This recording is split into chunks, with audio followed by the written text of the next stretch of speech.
What a lovely day it is again. Absolutely stunning. Stunning backdrop. It was freezing cold this morning, to be fair. I thought I was going to have to de-ice my car. So I was up at 5 today. But it was actually all right, to be fair. It was very cold this morning, to be fair. Been up and trained already? I had PT first thing at 6. That went really well. We had upper today. That was pretty good. Trying to push numbers on everything at the moment. But then, I did a little bit of training afterwards. I just did some hangboarding. Nice. But just literally, some hangboarding, some front levers. And that was it, really. Now I'm here. Excellent. Ready to go. Nice and early in the morning. 8:45 is the time. I think so. I think it's a good time to be up. I'm just looking out the window thinking it's just going to start getting warmer over the next couple of hours. And I'm going to get myself out and get on the trails for about an hour. Yeah. You doing trails today? Yeah. Trails today for about an hour. Okay. I think it's just feels like the right day to do it. So I mean, to be fair, do you get a bit of shade? Do you go through foresty bits? Do you get some shade? Yeah, I try to, if I'm kind of running trails, I try to go out and get to an environment that is away from where I live. So by that, I kind of mean like I live right on the edge of a load of fields and stuff like that, and I want to get away from basically what I can see out of my window. So it's get into a forest, because kind of where we live there are lots of kind of mini forests. Yeah, they're quite small. Yeah, we don't have any massive ones where we are. And what we can kind of do there is just bust out some laps around them and things like that. Just go over the courses. But what I tend to do when I'm trail running is just don't care about pace. I don't care about time. What I care about is just kind of going out there and enjoying myself, just switching off from things a little bit. I tend to find that if I'm road running, I'm sort of hyper focused on what I'm doing. I'm very aware of everything. Whereas I find with kind of trail running, it's easy just to switch off from everything. What I tend to do is the setting on my watch, I just have it set on a timer. So I know that I've been 50 minutes, I've been an hour, I've been 90 minutes, whatever it might be. And I don't care about how far I've run in that time. I don't care about how fast I've been going. I just care about going out there and enjoying the run more than anything. Yeah. And that's the thing with trail running, because every run's going to be a little bit different depending on like how the weather's been, all of that kind of thing. The terrain's going to be different depending on what shoes I've got on, if I've got heavy trail shoes, light trail shoes, whatever it might be. So and obviously every single time, like foot placement's going to be a little bit different, things like that. So you tend to find with trail running, it is just a case of sort of feeling out. One day you can run a trail super fast, the next day it might rain for a few hours. That morning you're just going to slowly sort of sludge your way through it and make sure you don't fall over, type thing. So yeah, I just do every single one of those by feel and just kind of go out there and enjoy them, which I think is the best way. Yeah, I kind of take climbing in the same light, to be fair. When I'm like, so I do like, I train like, hangboarding and stuff like that, but when I would go climbing, I freestyle it. So like, I don't really like, I don't think, okay, I'll get this amount of routes done today at this grade, I've got to do this, that and the other. I do try and hit I try and get enough done that I'm like happy by the end of the session, so I can kind of judge how good a session's been depending on what I've climbed. But it's just when I'm there, I just like, especially if I'm with people and it's like social, I'm not necessarily there to like, oh, I need to do this, I need to do that. I always try and get a little bit of what we call campusing in. So like on the campus board, I try and get a little bit of that in, and I try and always finish on like doing some circuits or something just to burn out my arms for a bit of endurance. But for the rest of the session, it's just like, just have fun with it. Otherwise, you don't want to take it too serious. It's not like I'm training for comps or anything. No, exactly. And I think that's trying to have fun. That's the key thing that a lot of us forget, especially if we're competing for anything or if we've got a goal in mind, is that we're actually doing a lot of this for fun as well. We put ourselves in this environment where we want to feel happy. Yes, we've got this specific goal. It might be to get fitter. It might be to get faster. It might be to lose weight. It might be to gain weight, whatever this goal might be.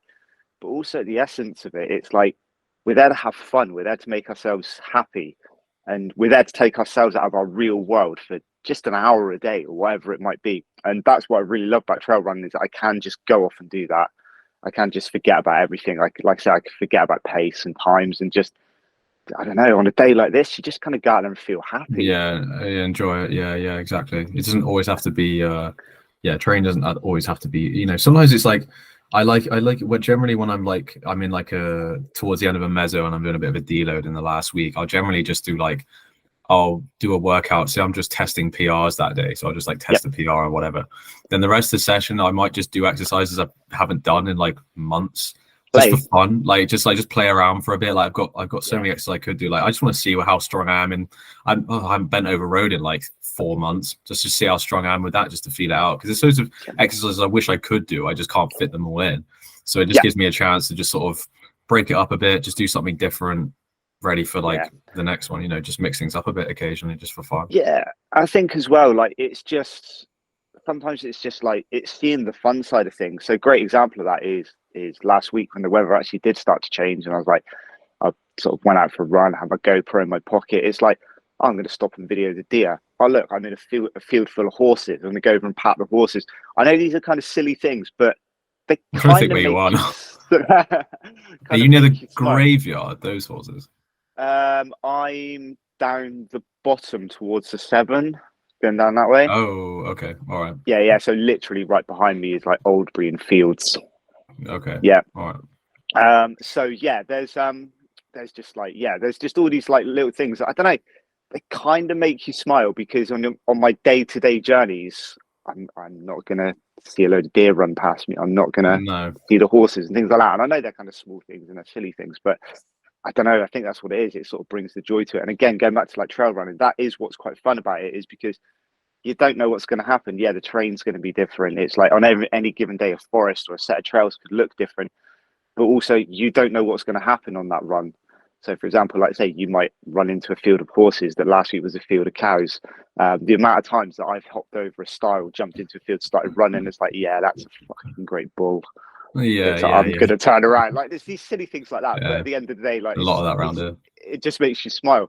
I've had it down here before where I've been running down just on the roads, down on the lanes, down towards power station, and I went around a corner and there were 2 bulls in the road, just in the road. And it was a proper like, oh, like what do I do here? It's like I can't do anything apart from turn around. But it's like those bad boys can outrun me, no doubt. Yeah. So, I've got a really sad anecdote actually with terms of being on a run. I was it was the first time I was ever running 15k. I was doing a 10k lap and a 5k lap, and so I'd done the 10k, and I was starting to do the 5k, and I was just going to dip into the alleyway just to have a quick piss, and on my way around there I found a cat and it was dead. Oh no! Really sad. I found a dead cat, and I recognized it because it was right around near where I lived. I was like, I recognized the cat. I was like, I think I know who it is. So I went down the road, knocked on their door. I was like, I think I found your cat. Walked them over to where it was, and they were like, yeah, it's our cat. And it was like really, really, really sad. And I was I was just like, that was.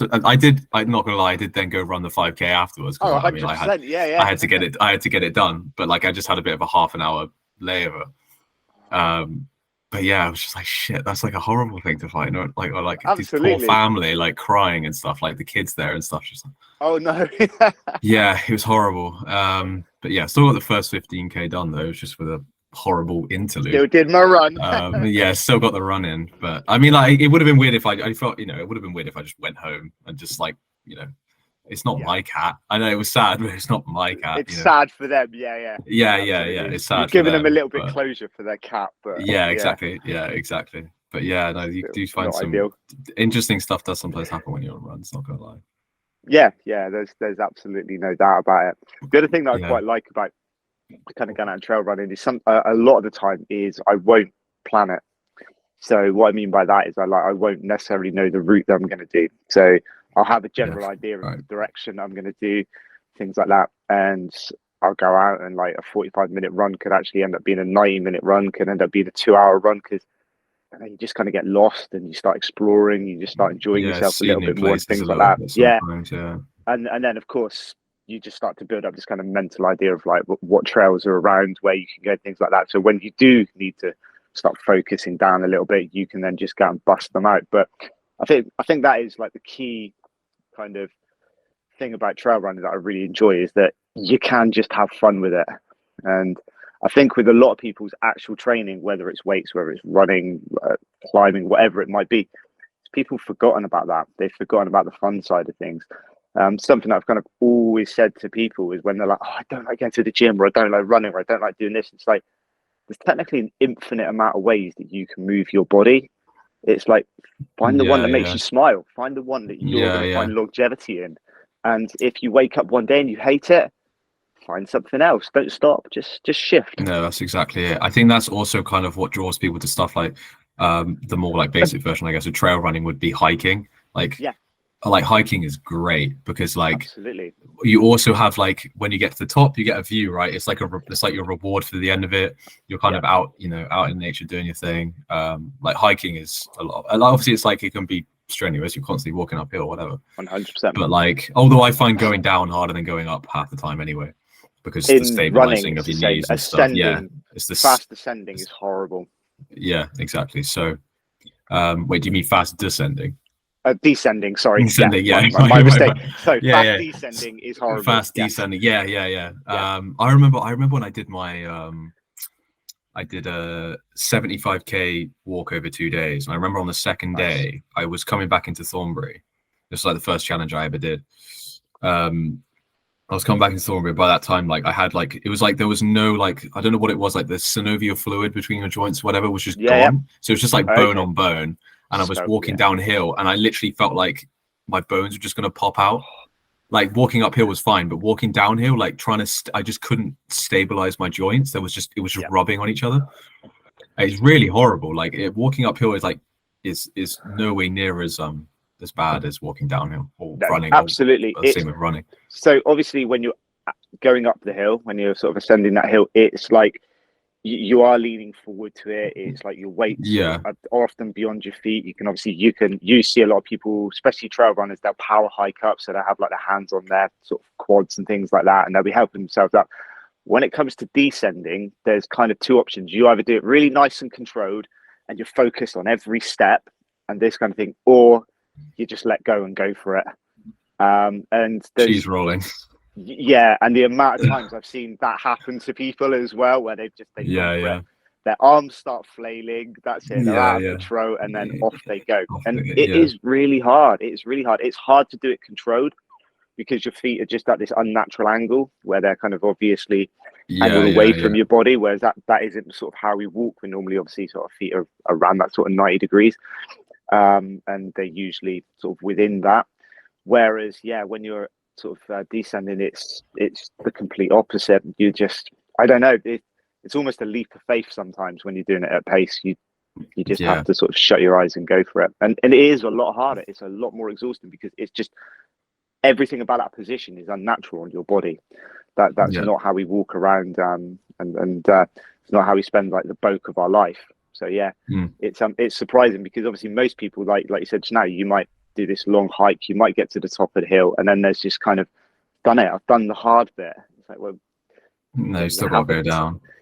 Still got to get back. Yeah. And obviously naturally going down is always going to in our heads feel easier than going up. But often not the case. It's not the case, especially if it's a popular hiking route. Like I remember did Snowdon last year, and I remember we did it twice in one day, and the first ascent was really early in the morning. It was dead, and on the way down it was like getting to that time, like probably about 8:30, 9 in the morning when we were going down from the first time we went up, and it was so busy. So we were like the only ones really going down. So we're just constantly trying to get around people is a nightmare because you kind of have to constantly, that can hold you up like crazy. If it's a popular hiking route, you've constantly got to be working, and the path is only so wide. 100%. Constantly got to be working around other people. That's a nightmare. Yeah. So that makes the whole going up isn't so bad. You can kind of just overtake and carry on. But when you've actually got to cross with people, it's like. I think anything where you have to take a line that isn't the line that you're comfortable with. So if I'm racing with people in front of me and I've got to pass them and things like that. So that's very often where things go wrong for people, is when they quickly do these fast side steps, or they try to whip around people or things like that. Or you just get that frustration of being stuck behind someone because it might be a little bit of single track and things like that. So like just things like that make it very, very difficult because it just, it changes where you want to go. Now, you might not always sort of have in your mind, or you might not, because obviously a lot of time you're reacting split second, but you kind of know the route you want to go and you're putting your feet where you want to take yourself. But it's very often that case of, like you say, it's just knocked out by somebody else, and that can change everything for people. Just one misplaced foot and you might roll your ankle, for example. Yeah, no, literally, no, you're right. Yeah, I mean, I haven't been on a hike in forever, to be fair. I've been on a hike Yeah, in a I long time. mean, we're lucky around this way. It's so easy to get up to the Cotswolds and things like that. It's some beautiful, Yeah, I'm beautiful meant to be locations doing up there. potentially doing Scafell Pike, which is the highest, the one in Yeah, England, in summer with my mum at some point. But it's slightly excellent. smaller than Snowdon. I think it's the third, so it's like Scafell Pike, Snowdon, then Ben Nevis. Yep. So once I Yeah. take that one off, I would like to then go do Ben Nevis at some point Ben as well. Nevis is amazing. So I used to obviously live up in Scotland, and Did you? yeah, did you I not didn't know know this? that. No, I didn't so know I that. used to live in Edinburgh for 6 years. What the fuck? Absolutely amazing place. What the fuck? And All right. All right. so yeah, so I was up there training with the MMA team, and I sort of ended up staying there for a long time, and sort of we made a bit of a life for ourselves up there before we decided to have children and come back down near family. But yeah, we would go up as much as we could and try and get up into the kind of the Highlands and sort of the wild side of Scotland, like Fort It's William, lovely up there, man. Ben It's Nevis. lovely up All of there. that area is just something else. Yeah. It's just Isle of just Skye amazing. around that area is amazing. Skye is stunning. Yeah. A guy that I was working with actually came from Skye, so we'd go up to there quite a bit. And it's just something else. Did you ever there's an island, basically my grandparents are Scottish, I'm half Scottish. There's a just off Scottish.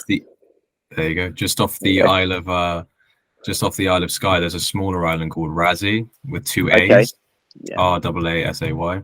And my grandparents had friends that had a house on it, and the population of that place is tiny. Like it's like 100 people or something. They have this lovely house on the beach. I just don't know if you have to get the ferry from Skye over to it. No, I've not been over to it. No. It's just unbelievable up there. Like location, like the scenery up there is just nuts. It feels like you've gone to somewhere like Scandinavian or something. It's crazy to think that we have anything like that in the UK. It is an absolutely different world up there. So once you kind of get up to that area as well, some of the beaches and things like that are absolutely stunning, and people don't just automatically don't kind of link these things to Scotland, for example. And then there's obviously all the seals and things like that up there. It's absolutely amazing. Dead whale. Saw a dead whale on a beach once up there. It was like half deflated in the middle. Every time you go out, you just find dead animals, do you?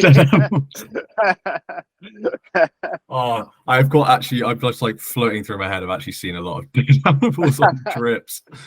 Oh god, yeah. None of them have been by my hand or on my car or whatever, so that's all right. Complete without a dead animal. A dead animal, yeah. Christ, I remember being on a school trip as a kid and we found a dead sheep. There's another one. There you go. But I'm actually in trying to plan for my next marathon. Where I'm hoping it's actually going to be the Loch Ness and Inverness marathon. Oh, that'd be so sick. That's what I'm kind of planning for. Loch Ness is a nice place. Such a big loch. It's massive. Yeah. You cannot understand how big that is until you go to it. Yeah, I've driven around it. It's massive. So I've driven around it and been on it on a boat, and it's ridiculous. And when you're actually out on it, the waves, it's just something. It is literally like being at sea, and it is stupid. For it's a like lake. 24. Yeah. Is it Ks or miles? I can't remember, but it's huge. It's obscene. Now I know something that a monster could fit in. Quite literally. Now there's Americans actually going 24 miles or 24K for a lake. It's tiny. Compared to like the Great Lakes and stuff exactly. Like that, it's nothing. But like this country, that it is just massive once you're out there. But yeah, I'm hoping that October that's going to be the marathon that I go for. You start that'd be a cold Loch one. Ness. Yeah, it will be up there that time of year. Start Loch Ness, run along the loch roadside into Inverness. So I'm thinking that could be quite a good one, and it'll be relatively quiet, which means I can hopefully just get my head down and grind it out. And like paths and stuff around trails and stuff will probably be all right around there, like quite koch. Yeah, exactly. So it's meant to be quite a fast one. Yeah, that's exactly. It's quite flat around there, around the actual lake. It's pretty.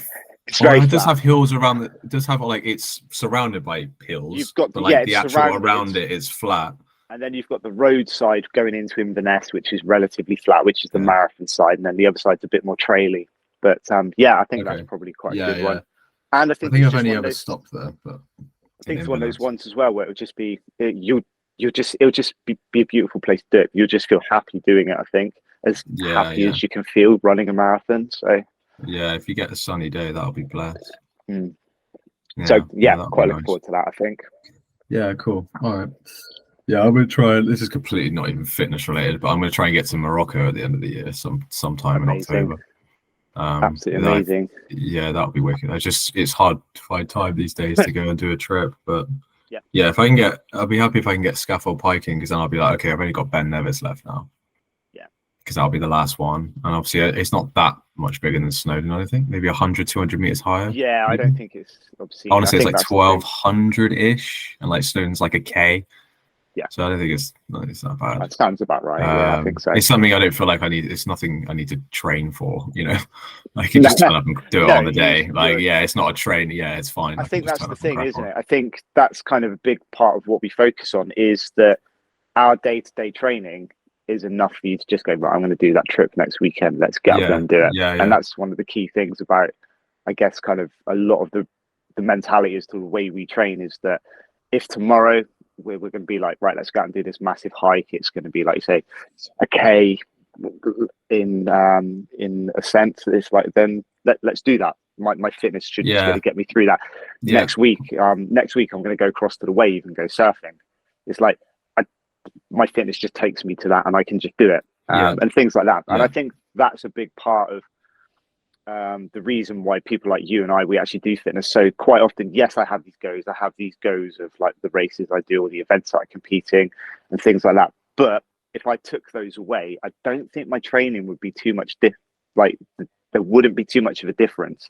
I think there would obviously be those kind of little bits of meso focus where I'm kind of like, right, I've got an event in 12 weeks time and that's what I'm going to focus on to get fast for that event where I'm sort of training for the test.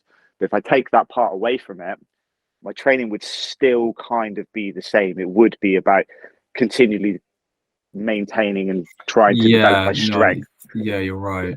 and this kind of thing. Yeah, So that, and I would still have that broad range of things where I'm doing heavy strength work, where I'm doing like the faster Metcon type things, shorter Metcon, faster Metcon. I would still have running or some form of cardio in it so that if I've got to get up tomorrow and like say go and do something that's going to tax my cardiovascular system, I can do it. If I've got, I don't know, at the weekend help one of my mates move house, I've got the strength to pick up that. So like these kind of things.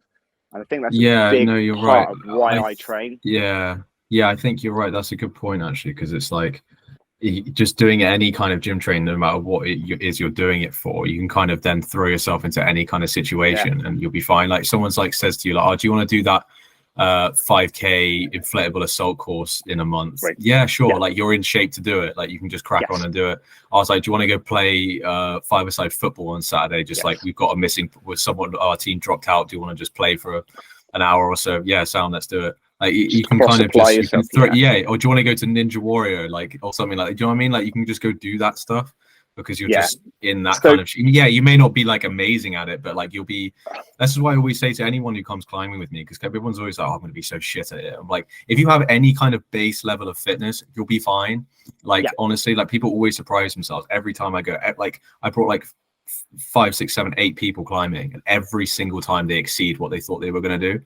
Because if you just work out, you're going to be fine. Like yeah. yeah, like the stuff that starts getting like super crimpy and super fingery, oh yeah, that's fine. But like most of the early stuff is all just like it's all like But climbing a ladder, really.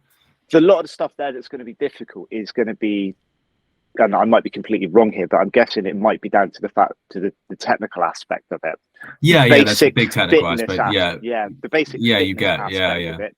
People should be able to have that. It's like yeah, yeah, I could. We'll use five-a-side as an example. I could quite happily go and play five-a-side now, most likely for hours with my mates if I needed to. Technically, I'm awful at football. yeah, right, yeah, yeah, Yeah, yeah. Like you have the but capability, but I, necessarily the yeah, yeah, yeah, but I don't have the skill.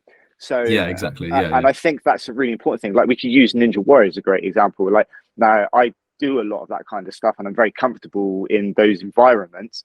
But if I yeah, wasn't, if I didn't have those overhead skills, for example, I could still go to the Ninja Warrior gym and run around for 2 hours and just enjoy myself. Yeah, yeah, I might exactly. be falling off of everything, but I'd still just Yeah, it be just having opens fun. you up to more Yeah. opportunity. That's just Um, how it just gives you more options. Like, it allows me to try those things. That's the yeah, thing. Like going across to the wave next week. Now we do that quite a bit, and coming from Devon, and like we'd spend a lot of time in Cornwall, so I've kind of got a bit of a surfing background. I'm not the greatest surfer by no means, but I love it. and Yeah. my fitness will allow me to enjoy it, even though my skill level isn't as high as it could be. And Yeah, exactly. I think that's the thing. And it goes right back to what we said at the beginning about the trail running. It's like, just enjoy it. Just go out and see the fun on it. If you fall off or Yeah, you yeah. fall over, laugh. Yeah, Um, it's no pressure. I went trail running. Oh, I think it was closer to Christmas when it was muddy and sloppy and awful. And I came home and I was literally one side of me covered in mud and a big cut on the side of my head. And it's like, what happened? It's like, fell over, slipped in the mud and hit a tree. Like, Yeah, right. big deal. It's just Yeah, yeah, funny. yeah. It's like I'm not injured. Yeah. It's like I've just bumped my head a little bit, but like kids' Yeah. sport is hysterical. Like my wife's obviously shouting at me because I'm bringing mud in the house, but it's just like it's just fun. Who cares? Yeah, Like, yeah, and I think exactly. that's what you need to take from it, and just not take it too seriously. And I think taking that into the gym, for example, it's like, oh, I'm gonna try and PR something today. It's like didn't reach my PR. Big deal. No one cares. Yeah. Like that. The only person who cares That's is it. you, really. Like Yeah, the only person who really gives it right is you. Yeah, yeah. yeah. I've got a Yeah. great example of how little people care, and I'm not sure if I've said this on here before. But a couple of years back, I was running a Spartan stadium race, sorry, in Twickenham, and Joe Wicks, the body coach, was running the same race. Oh yeah. Yeah, and That dude. I came third place in the race that we were in, and I beat Joe Wicks by almost 40 minutes. So when I come home and I'm telling him, I was like, oh yeah, I came third place, blah blah blah. I was like really happy. I was like, yeah, people are great. Yeah, well done. You came third place. And it's like, oh yeah, guess what? I beat Joe Wicks by like the best part of 40 minutes. They were like, oh wow, Joe Wicks was there. And everyone was just hung up on Yeah. this point. It's like, what? Oh, I can't Yeah. believe it. Did you meet him? Did you see him? Blah blah blah. Yeah, It's like, yeah. well, no, I was 40 minutes ahead of the guy. So Yeah, right. I barely saw him, but it's like I saw him at the start. Yeah. That's it. This is what happens when we just go off track. Yeah, sometimes you just need to. I think that's a good thing. I think sometimes people do just need to chat and go off track and Go off track. talk shit Yeah. for a bit. Yeah. Talk shit for a bit. Kind There's of no like doubt trail about that. running. Just go a bit off track sometimes. Yeah, And 100%. see where you end up. Yeah. I think think some of the you discover the best stuff, I think. When you Yeah, do I think as well though, like going off track, whether it's just talking and getting to the bottom of crap, or whether it is like just training and going off track a little bit, I think those are very often like when the best stuff comes out. You tend to find what you enjoy. Like I say, I sort of the last couple of weeks as weather's been getting better, I've been doing more and more trail running and thinking less and less about the specifics of those runs, like I said earlier, the time, the pace, etc., and just getting back to enjoying it. And I think once you start to enjoy things and once you're happier with what you're doing, you naturally progress quicker again. I think as well, sometimes it's just really, really good to just shift things up a little bit. So it's like people might be stuck in their program or they might have plateaued and things like that. And it's like, well, just step back and stop taking it so seriously. Like I'm going to go to the gym today. I'm not going to follow my plan. It's like, do you know what? I did legs yesterday, so today I might just bust out my upper body. Let's see how that feels. Right, let's start working some pull-ups. Let's see how they feel. Right, done some pull-ups now. Let's balance that out and do some chest. It's like just sometimes that's what you need to do is just step away from training is the a really spreadsheet. long drawn out process if it's something you're doing consistently for like the rest of your life. One workout is not going to kill you. Like No, people think if they skip one or two they'll lose all their gains or whatever, and I appreciate discipline and consistency, and I think we both appreciate discipline and staying consistent and not missing workouts and like staying on top of it, and that is important. Like you're never going to make progress unless you're consistent, but like it's hard to put an arbitrary number on it, but like once every 12 weeks, if you just want to have a freestyle session, maybe half the volume for the day, just because 100%. You're not really feeling it, just fine. Like you don't have to crazy, because the problem is like that's a slippery slope. The more you beat yourself up, the more you feel guilty, and then you're more likely you are to stop. So I think because you kind of get locked into that. We used to do this all the time when I was fighting. So basically, you would between sessions, between like fight camps, for example, training would be a little bit more relaxed, and like you'd go more to the public classes, and you would just be sort of hanging around the gym and getting as much training in as possible, I guess. But when you get down to like 8 weeks or 12-week fight camp and that, things are a little bit more disciplined, and you are going through that whole periodization of building up to peak ready for a fight. But a lot of the time, those sessions are based on who turns up. So, for example, you might be kind of like, right, tonight we know that we've got the main person training for their fight, or the main one or two people training for their fights, and then we've got 3 BJJ experts coming along to train with us this evening. That's going to be our focus. It's going to be all grappling. But there's a very good chance that only one of those guys turn up because they're doing it to help us. But 2 decent Thai guys turn up. It's like, well, boom, we need to change our focus straight away. It's like, what's the point in trying to grapple with 2 decent stand-up guys when we've got 2 decent stand-up guys there that we can take advantage of and use for some stand-up training this evening? So you very, very quickly there have to just change the focus. It's like, right, well, tonight's session is going to go from ground to stand-up. We'll catch the ground later in the week, as it might be. And I think that's sometimes what people need to do, is just not get hung up on just having to on the spot shift their focus. The amount of times when I'm in the gym and I've seen people kind of like, oh, I want to do bench press next. It's like, right, so the whole gym's empty, but somebody is currently bench pressing, and you're going to stand there for 20 minutes and wait for them to finish their sets. It's like, why not just do something else? Just change the order, or can you really not deviate from that tiny little bit of focus for quarter of an hour? Would you rather stand there for 15, 20, half an hour sometimes, minutes doing nothing in the gym, or would you rather just get on, I don't know, and start busting out something else? Do you know what? Have a go at doing some, if you want to do your chest, why not start doing some dips? Why not see if you can build up from something else? Try another exercise. Or perhaps you were going to do back after chest. It's like, well, why don't you do your back first and then do your chest? It's like, it doesn't matter if you just change that micro focus sometimes. No. I mean, that's a big problem in our gym, like people being on bench. Yeah. Because we only have one. I actually had that problem this morning. Well, luckily we kind of finished the warm up and it was free, but sometimes you just have to do things out of order. You absolutely. I think sometimes you can structure your workouts appropriately so that you can kind of do things out of order, especially if you're doing like full body and stuff. Yeah, you kind of can deviate quite easily from it, and the more free weight stuff you do, and the less you have like to require like equipment, that does make it a little bit easier. I think yesterday you probably saw a great example of me doing this. So I was doing a 12-minute Metcon. That was and I was a big person, wasn't I? It was like a 1-minute pull-up. It was a 1-rep pull-up, 5-calorie row, 2 pull-ups, 10-calorie row, 3 pull-ups, 15-calorie row. Keep going for 12 minutes.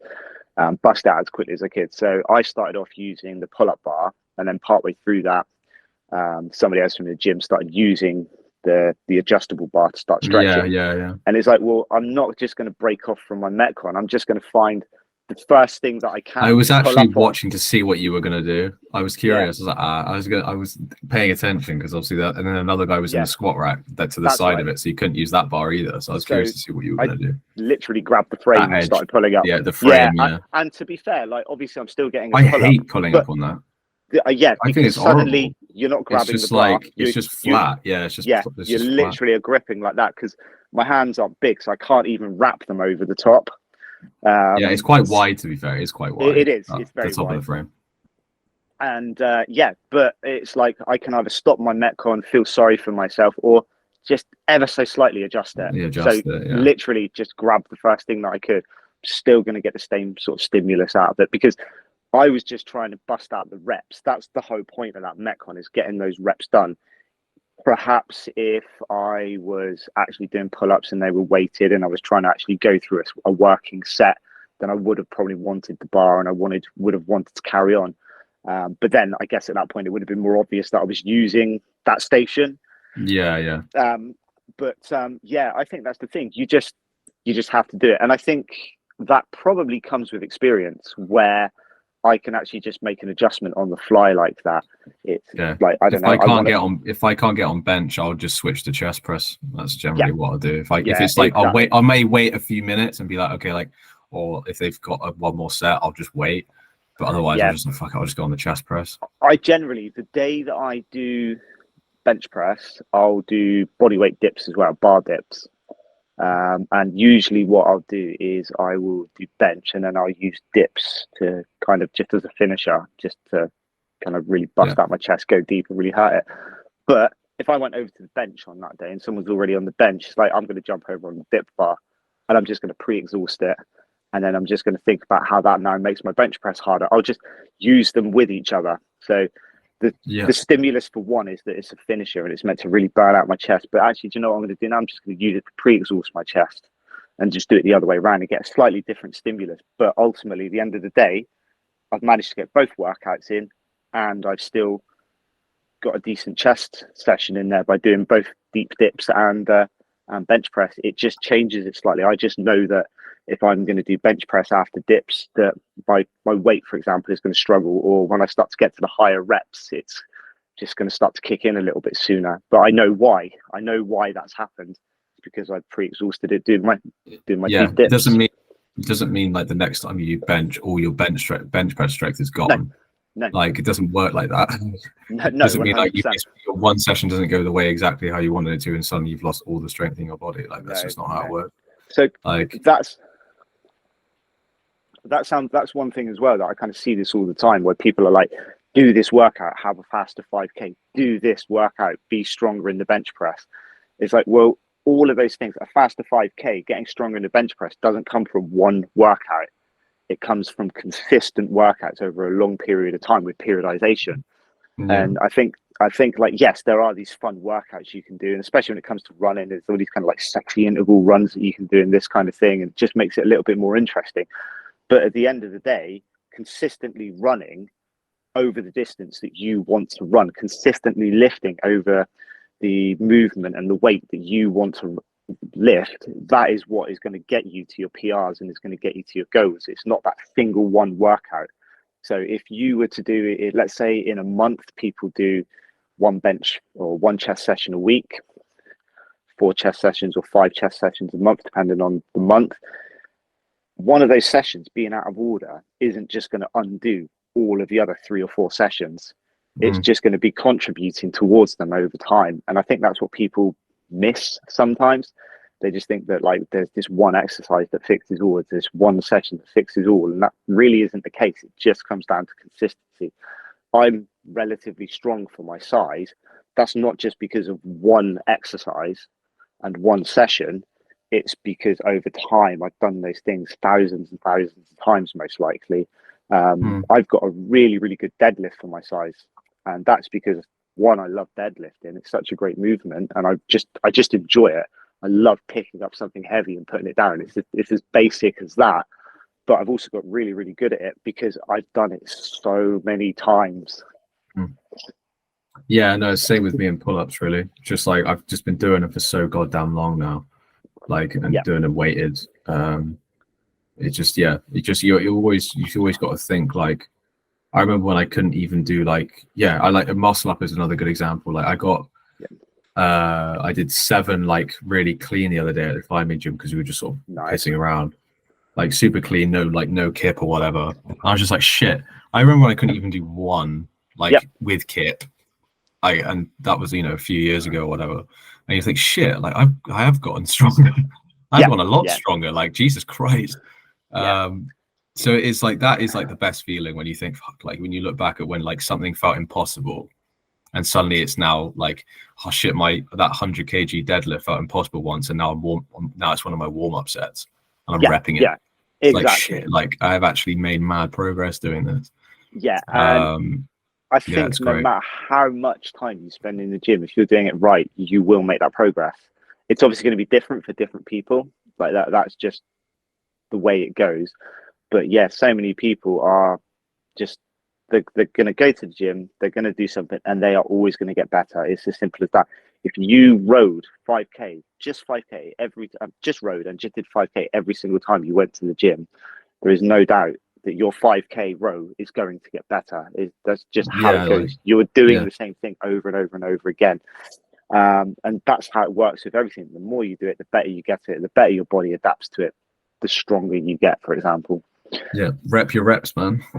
100%. Rep your reps. 100%. And I don't think there's anything like, let's use muscle ups as a great example. It's like muscle ups are that one where people get defeated at such an early stage. They Because do, let's yeah. be fair, it's a really complicated movement, both physically and mentally. There's a lot of steps in Yeah, there to go it's through. half tech. Yeah, it's half technique. Yeah. And I think that kind of people just get hung up on the first bit, but you start with the obvious first movement. You've obviously got to get a pull up, you get your pull up strength, and then you start to think about getting the bar deep, and then you start to learn the technique and so on. And then, like you said, you would kip, and then you would obviously just start to tidy up that movement as you go along. But people are defeated too early with it, or they're kind of like, oh, in the next 2 weeks, I'm going to learn to muscle up. It's like, well, let's be realistic here. People can take years to muscle up. Like it can take that long for people. But once they break the seal of getting a muscle up, they suddenly get 2, then they get 3, then they get 4, then they get 5. Seen people like the progression's nuts. Like I used a this guy I know, the way we met actually, like the way we started talking in the gym was because he saw me doing muscle ups and he was like, I want to know how to do that. So I was like, Yeah. So we started talking and stuff. And the way we started with him is we literally got every single band in the gym, every single resistance band, wrapped it over the bar, and he just did one. And he felt amazing, like, oh my God, I've like done a muscle up, right? Just to get the feel of the transition, just to feel what it feels like to do one. And then you just take a band away. And within 2 weeks, he was repping without bands. Brilliant. You just have to like, just to get the feel, like you really have to feel like, oh, it feels like that's what it feels like, because people get to here and then they drop down, they don't get to that point, they don't get the it's all about the channeling of momentum and stuff. And like the first time I ever did them, you take a couple of steps and like I jumped onto the and let that stretch shortening happen and then go for it. So even if you have to do stuff like that, that's fine. But yeah, I think trying to use a band initially, like usually bands for progressing in pull-ups, I don't like. I'd rather use the assisted if you haven't got like a good pull-up strength. But just for like learning, just to get a feel for the channeling of the momentum and the technique and stuff, it's great. And obviously the dip portion of that rep, even with the band, because there's no elastic energy at that point anyway, you're still doing that part of the rep. So you're having assist. Yeah. So you're only really getting assistance for like the first half of the pull-up. And then after that, the elastic energy is gone and you're doing the rest of it. So you can still get a good feel for the twist. Just gives you that little bit of a jump. I wish I'd actually learned with bands. So when I started doing muscle ups, I had that clumsy like left arm, right arm. Yeah, it's kind of staggered, and it actually, and I was fine doing that, but it took me ages to break that. It took me a really long time to actually get to like kind of that smooth transition where I was popping through with both arms at the same time, because once I'd got that bad habit in place, that was my muscle up for a long time. And I don't just mean like a number of weeks. That was probably my muscle up for the best part of the year. I think at some point I was just kind of like, I need to tidy this up. Because ultimately I think when you start to rely on those bad habits, at some point it goes wrong. And it can kind of put a lot of strain on one side. Yeah, if you're doing the same side all the time. Yeah, and I almost had to completely undo my muscle up to get back to where I wanted to be able to go back through the sort of stages and the steps and just really tidy it up. And I got there eventually, but I think if I'd started from day one using bands, then I probably always would have just had a smooth transition. But that's just how it goes. You can always just do some straight bar dips is always quite a good little extra just to do the second half of the action, because it isn't just a pull up, it is half a dip. That's the thing most people get caught out on with the muscle up is basically getting their belly over that bar. I've done it. I'm there. Now what? Now I've got to drive up and and press. High. Yeah, I absolutely agree. And that's a surprisingly hard part of it. If you don't have a good dip, then you can struggle with that. Because I personally, I find bar dips are going to be a lot harder than kind of standard sort of. I can't do standard dips. They hurt my shoulders. They hurt my collarbone. Really? Yeah, I don't know why. It's just been like that for years. Rings and bar. Yeah. I can do straight bar. I have, but rings I'd imagine be the same. It's just when my arms are here, so I can do it in front of me like you would if you were doing a muscle up. I can't do them on my stomach. It's always just been painful. I have no idea why. I never got to the bottom of that really, but it's fine. I mean, it's not like I don't feel like I need to do dips anyway. So it's fine. No, exactly. I mean, there's small things you could do to start kind of figuring out where that kicks in, sort of like push-ups with hands to the side and elbows and things like that, and just start to understand where the pain kicks in. But it's like you say, there's also that part of you that's going to be like, well, doesn't make a difference. don't. It I looks don't like need I'm it in life. ascending into heaven right now. Jesus Christ! It does. It's coming over. It's like I'm like drifting into the. Ah. Yeah. Damn, it's actually coming So, on yeah. sight. Oh Christ! There we go. Yeah. I think that's a good hour killed. That's a good solid hour. Well, I think actually maybe about 50 minutes, but we did well. I think that was a lot of good stuff in there. So. Yeah, I think there's yeah, I probably mean, some little bits. brilliant. Well, on to the next one, I guess.